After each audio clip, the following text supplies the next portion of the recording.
বিসমিল্লাহির রহমানির রহিম। ইন্না আ'তাইনাকাল কাউসার, নিশ্চয় আমি আপনাকে কাউসার দান করেছি। আর কাউসার দ্বারা বেশি বোঝানো হয়। এর আরো অনেক অর্থ বলা হয়েছে। এক অর্থ হলো খাইরে কাসীর, অনেক বেশি খাইর, অনেক বেশি কল্যাণ পাওয়া। এর শাব্দিক অর্থই হলো অধিক কল্যাণ। তাছাড়া এর দ্বারা মুরাদ বা উদ্দেশ্য ওই ঝর্ণা বা নহর, ওই নহরকে বোঝানো হয়েছে যা জান্নাতে আল্লাহর প্রিয় হাবিব সাল্লাল্লাহু আলাইহি ওয়াসাল্লামকে দান করা হবে।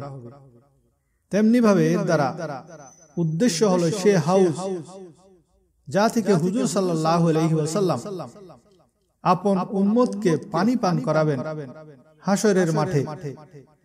ইবনে কাসির রাহমাতুল্লাহ আলাইহি কাউসারের মুরাদ অধিক কল্যাণী গ্রহণ করেছেন, কেননা এই অধিক কল্যাণে সবকিছুই এসে যায়।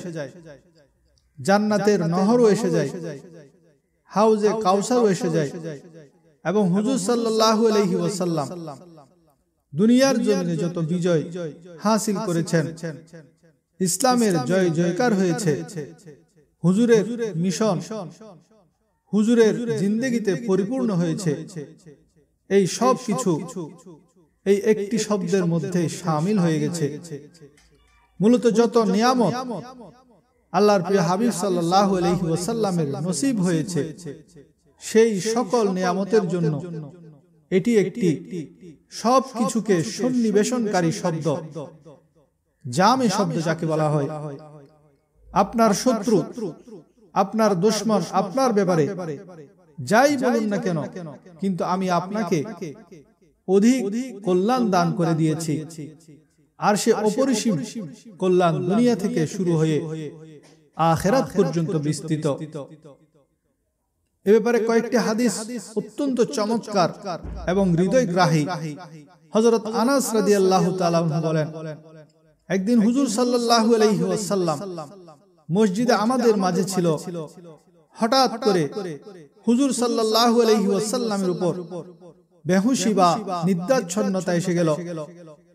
কিছুক্ষণ পর তিনি হাসতে হাসতে মাথা উঠালেন।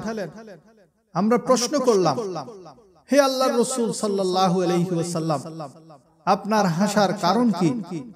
তিনি ফরমালেন, আমার উপর এই মুহূর্তে এক সূরা নাজিল হয়েছে। অর্থাৎ এই সূরা নাজিল হওয়াতে তিনি খুশিতে হাসছেন। অতঃপর তিনি বিসমিল্লাহ সাথে সাথে সূরা কাউসার সম্পূর্ণ পাঠ করে শোনালেন। অতঃপর তিনি বললেন, তোমরা কি জানো কাউসার কি? আমরা বললাম, আল্লাহু ওয়া রাসূলুহু আলামু। তখন তিনি ফরমালেন, এটা এক নহর যার ব্যাপারে আমার রব আমার সাথে ওয়াদা ফরমায়েছেন, যাতে অধিক কল্যাণ রয়েছে। আর সেটা হাউস যাতে আমার উম্মতেরা কিয়ামতের দিন পানি পান করতে আসবে। আর সে পানি পান করার পাত্র হবে আসমানের তারকাসমূহের সংখ্যা পরিমাণ। সে সময় কিছু লোককে ফেরেশতারা হাউজের নিকট থেকে দূর করে দিবেন, তাড়িয়ে দিবেন। আমি বলবো, হে আমার পরওয়ারদিগার, এরা তো আমার উম্মত। আল্লাহ তাআলা ফরমাবেন, আপনি জানেন না এসব লোক আপনার পর কেমন দিন ইখতিয়ার করেছে। এই নহরের ব্যাপারে মেরাজের ঘটনাতেও কিছু বিস্তারিত তফসিল পাওয়া যায়। বুখারী শরীফের রওয়ায়াত, আল্লাহর প্যারা হাবিব সাল্লাল্লাহু আলাইহি ওয়াসাল্লাম মেরাজের ঘটনা বয়ান করতে করতে ফরমান, আমি এক নহরের কিনারায় পৌঁছলাম, যার দুই কিনারায় অতি মূল্যবান মুতির জোয়ার বইছিল। আমি জিবরিল আলাইহিস সালামকে প্রশ্ন করলাম, এই নহর কিসের? সে জবাব দিল, এটা হলো কাউসার। অর্থাৎ হুজুর সাল্লাল্লাহু আলাইহি ওয়াসাল্লামকে মেরাজের সফরে সেই নহর দেখানো হয়েছে, যাতে পানি প্রবাহিত ছিল আর তার দুই কিনারায় মহামূল্যবান মুতিসমূহ ঢেউ খেলছিল। এটাই হলো হাউজে কাউসার।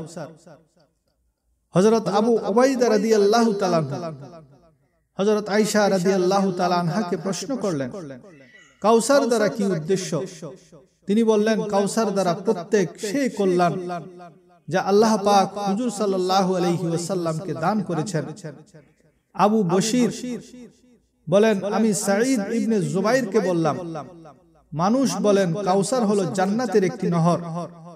তখন হযরত সাঈদ জবাব দিলেন, জান্নাতের নহরও সেই কল্যাণে শামিল যা আল্লাহ তাআলা হুজুর সাল্লাল্লাহু আলাইহি ওয়াসাল্লামকে দান করেছেন।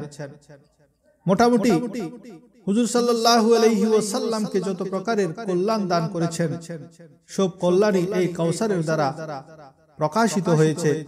আখিরাতের কল্যাণ নয়, শুধু দুনিয়ার সব কল্যাণের কথাও এর দ্বারা বোঝা যায়।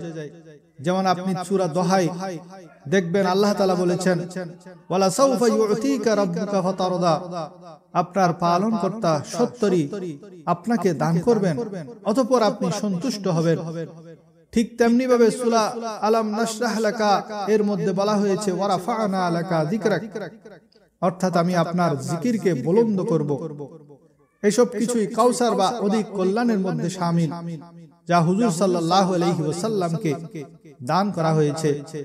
হুজুরকে কোরআনের মতো নিয়ামত দেয়া হয়েছে, সাহাবায়ে কেরামের মতো মুখলিস সাথী দান করা হয়েছে, যারা নিজেদের জান মাল কোরবান করে সে দ্বীনের জন্য সে ইসলামের পতাকাকে উড্ডীন করেছেন।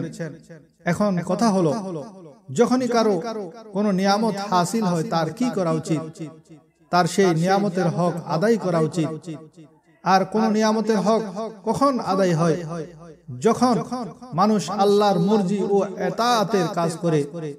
সেজন্য ফরমায়েছেন, ফাসাল্লি লিরাব্বিকা ওয়ানহার, বাস নামাজ পড়ুন আপনার রবের জন্য আর কোরবানি করুন। এর দ্বারা অনেক বড় একটি প্রশ্নের উত্তর পাওয়া যায়, আল্লাহর শুকর কিভাবে আদায় করবেন? আপনি, আমি, আমরা সবাই অসংখ্য কল্যাণ লাভ করেছি, কোরআন পেয়েছি, শ্রেষ্ঠ দ্বীন ধর্ম পেয়েছি, শ্রেষ্ঠ নবীর উম্মত হতে পেরেছি। আর এসব নিয়ামতের শুকর আদায় করার জন্য আমাদেরকেও খাস নফল আদায় করতে হবে, তার সাথে কোরবানি অর্থাৎ সদকা করতে হবে। কেননা এভাবে শুকরানা আদায় করা হয়। একদিকে বান্দা আল্লাহর হকও ভুলবে না, অপরদিকে বান্দার হকও ভুলবে না। মুসলমানরা যখনই কোনো খুশি প্রকাশ করে তখন তারা তা একাকী পালন করে না। যেভাবে দেখুন, দুই ঈদে নামাজ আদায় করে সম্মিলিতভাবে এবং প্রত্যেকে সদকায়ে ফিতর আদায় করে গরিবদের জন্য, কোরবানির দিন কোরবানি করে এবং সে কোরবানির একটি হিস্সা গরিব মিসকিনদের মধ্যে দান করে। আর জিন্দেগি ভর এই উসুলই রাখবেন, যখনই কোনো নিয়ামত হাসিল হয়, ফাসাল্লি লিরাব্বিক, আপনার রবের জন্য নামাজ পড়ুন, ঝুঁকে যান, ওয়ানহার, এবং কোরবানি করুন। নহর সাধারণত উট জবে করাকে বলে। আপনার উট জবে করার তৌফিক না থাকলে আপনার তৌফিক অনুযায়ী কোরবানি এবং সদকা করবেন। হযরত আব্দুল্লাহ বিন ওমর রাদিয়াল্লাহু তাআলা সূরা বাকারা পড়ার শেষ করলে তিনি ৭টি উট জবে করে শুকরানা আদায় করেছেন। আর আরবদের সবচেয়ে বড় সম্পদ ছিল উট, তাই কেহ কারো মেহমানদারির জন্য তারা উট জবে করে তাকে অনার করত, সম্মান দিত। সুতরাং সদকার সময় যতটুকু পারুন বড় ধরনের সদকা আল্লাহর রাস্তায় খরচ করা। আর সে নামাজ হবে, কোরবানি হবে একমাত্র আল্লাহর জন্য, কাউকে দেখানোর জন্য নয়। তাই আল্লাহ তাআলা বলেছেন, ফাসাল্লি লিরাব্বিক, নামাজ পড়া আপনার রবের জন্য, নামাজও রবের জন্য, কোরবানিও রবের জন্য। আর এই দুই আমল দ্বারা কি উপকার হবে তা পরের আয়াতে স্পষ্ট করে দিয়েছেন, ইন্না শানিয়াকা হুয়াল আবতার। যারা দুশমন তাদেরকে আল্লাহ নিজেই সামলে নেবেন। শত্রুতামি যারা করে তারা নিজেরাই মুসিবতে গ্রেফতার হয়ে যাবে। সাধারণত দেখবেন কোন মানুষ কোন নিয়ামত পেলে তার কিছু হিংসাকারী পয়দা হয়ে যায়, চাই সে দ্বীনের নিয়ামত প্রাপ্ত হোক কিংবা দুনিয়ার নিয়ামত প্রাপ্ত হোক। দেখুন, হুজুর সাল্লাল্লাহু আলাইহি ওয়াসাল্লাম সাদেক ও আমিন ছিল, মানুষের চোখের মণি ছিল। যখনই তিনি নবুয়ত পেলেন, আবু জেহেল, আবু লাহাব হিংসা করতে শুরু করলো, বিদ্বেষ পোষণ করতে শুরু করলো। আপন খানদানের লোকেরা বিরোধী এবং দুশমন হয়ে গেল। আহলে কিতাবরা সারা জীবন শেষ নবীর জন্য অপেক্ষা করছিল, কিন্তু তারাও দুশমন হয়ে গেল। এর কারণ কি? তাদের হিংসা এটাই ছিল, শেষ নবী আমাদের কবিলা থেকে কেন আসলো না? এমন মওকায় মানুষকে কোনো পরোয়া করা উচিত নয়, বরং তখন একমাত্র কাজ হলো নামাজ ও কোরবানি করা, সদকা করা। আর এটাই দুশমন ও হাসদকারীর হাসদ থেকে, শত্রুদের শত্রুতামি থেকে বাঁচার একমাত্র শ্রেষ্ঠ তরিকা। যেখানে আপনি দেখবেন কোন লোক আপনার সাথে খুব বেশি বিরোধিতা করছে, আর এই বিরোধিতার কারণ যদি দেখেন শুধুই হিংসা আর কোনো কারণ নাই, শুধুই জালাস, এমন অবস্থায় কি করবেন? 2 রাকাত নফল পড়ে আল্লাহর কাছে সাহায্য চাইবেন। কোনো পেরেশানির দরকার নাই, আল্লাহর সামনে ঝুঁকে যান এবং দোয়া করুন এবং বেশি বেশি সদকা খয়রাত করুন। এই 2টি তরিকা মানুষকে দুনিয়াতে প্রোটেক্ট করে। এই 2টি তরিকা আপন করলে কি হবে? আল্লাহ বলেন, ইন্না শানিয়াকা হুয়াল আবতার, সকল দুশমন শত্রু সমূলে ধ্বংস হয়ে যাবে, তাদের নাম নিশানাও বাকি থাকবে না। যেমন আবু জেহেল, আবু লাহাব, আস বিন ওয়াইল, এরা নবীর সাথে দুশমনি করেছেন, তাদের নিশানাও বাকি নাই। যারা আমার নবীকে হিংসার কারণে লেজ কাটা বলেছিল, যারা আমার নবীর নিশানা বাকি থাকবে না বলেছিল, তারাই নাম নিশানাহীন হয়ে গেছে। আর আমার নবীর জিকির আল্লাহ তাআলা বুলন্দ করেছেন। তাই সারা দুনিয়া প্রতিটা কোনায় কোনায় আজ নবীর জিকির হচ্ছে। নামাজের মাধ্যমে, আজানের মাধ্যমে মুমিনরা নবীকে নিজের জানের চেয়ে বেশি ভালোবাসছেন। কিয়ামত পর্যন্ত এটা জারি থাকবে। হাসরের মাঠেও তাকে দেয়া হবে মাকামে মাহমুদ।